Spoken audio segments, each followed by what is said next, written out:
Hi guys! Welcome to Mavi's Tutorial. Today's tutorial pag-uusapan natin ay paano mag-add ng product sa ating TikTok shop or paano maglagay ng yellow basket sa ating TikTok account or TikTok affiliate, no? So ngayon, ang unang gagawin mo ay mag-add ka muna ng product mo sa iyong TikTok shop. So punta tayo sa ating TikTok app. Open natin siya. Pag open natin sa TikTok app natin, sa may baba sa kanan sa profile, pindutin lang natin yan. Pagkatapos, pag napindot natin yan, mapapansin ninyo itong TikTok shop na nakalagay na to, diba? Click lang natin yan. Then, mapapasok ka na dito. Dito, pwede mong pindutin itong product market, yung product marketplace, ayan. So, ayan yung mga pwede mong i-promote, then may earn ka na. Makikita mo na dyan yung earn mo. O kaya naman, kung may mga laman na yung TikTok shop mo, itong manage showcase, pindutin mo lang yan. Then, ayan na yung mga in-add ko dun sa shop ko, no? Mag-add product ka lang. Halimbawa, add product natin. Ayan, sa marketplace din yung pasok nga, no? So, halimbawa, i-promote natin ay wala dito, tapos gusto natin mag-promote ng t-shirt.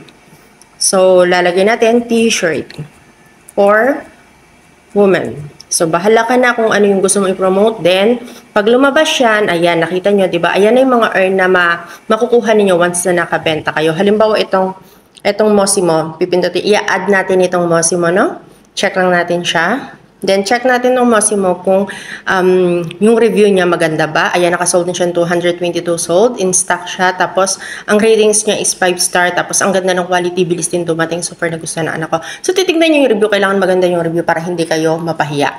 So, mapapansin niyo dito, ayan, di ba, may mga picture siyang nakalagay. Ang gagawin mo dyan, guys, click mo lang yan. Then, screenshot. No? Screenshot lang natin siya. Yan. Yan. Screenshot natin siya, no? So, ganito yung isang way kung paano makapag-edit at makapag-upload ng TikTok product sa ating TikTok shop, no? So, ayan. So, halimbawa, ayan na, no? Ang tagal natin, no? So, ayan na. Halimbawa, na-screenshot na natin, then lalabas tayo. Kung mapapansin ninyo, balik tayo dito. Kung mapapansin niyo dito sa ating ad showcase, ito, ad product natin na ilagay na natin yung product. So, ang price is 159 and kikita ka ng 7.95 pesos. Kapag 7.95 ha, almost 8 pesos kikita ka once na nakabenta ka. So, ngayon, balik tayo dito. Labas na tayo.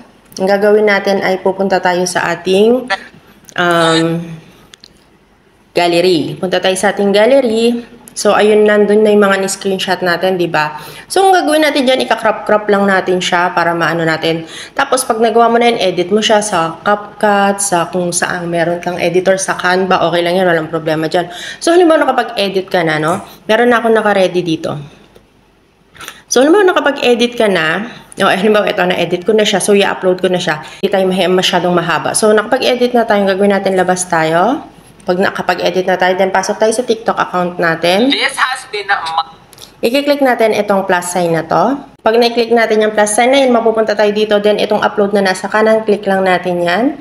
Then dito hahanapin mo yung video na gusto mong i-upload, no? Halimbawa, may nagawa na kasi ako. So ito halimbawa yan. Yan yung i-upload natin. So ayan. So dahil wala siyang music, naka-mute siya, wala siyang overvoice. So pwede mo siyang lagyan ng add music sa taas. Pindutin mo lang yon. Then may mga lalabas na music dyan or mag-search ka ng music na gusto mo, no? Tapos tingnan mo lang yung pwede kay TikTok para hindi ka maka-copyright or hindi ma-muted yung iyong upload. Tapos, kung gusto mo lagyan ng mga text, ayan na, dagdagan mo yung mga message or yung mga text dyan, okay lang, ayan. So, ikaw na bahala mag-edit dyan kung gusto mo pang dagdagan at di ka pa satisfied dun sa editing na ginawa mo. Then, click mo lang itong next. Pag-click mo na next, ayan, lalagyan mo siya ng title dyan sa taas. Ayan ha. Halimbawa, t-shirt for woman. Super sale. Halimbawa lang ha, bahala ka na maglagay ng title. Siyempre yung title kailangan konektado siya dun sa upload mo.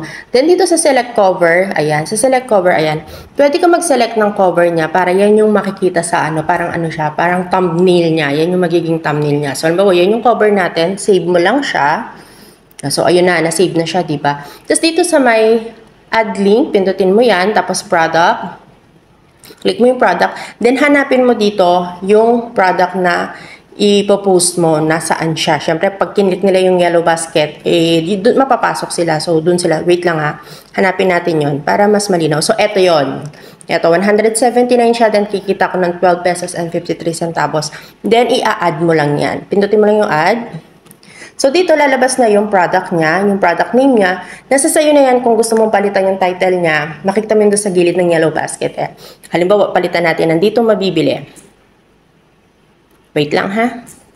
Dito mabibili. Ayan na, nakita nyo ha.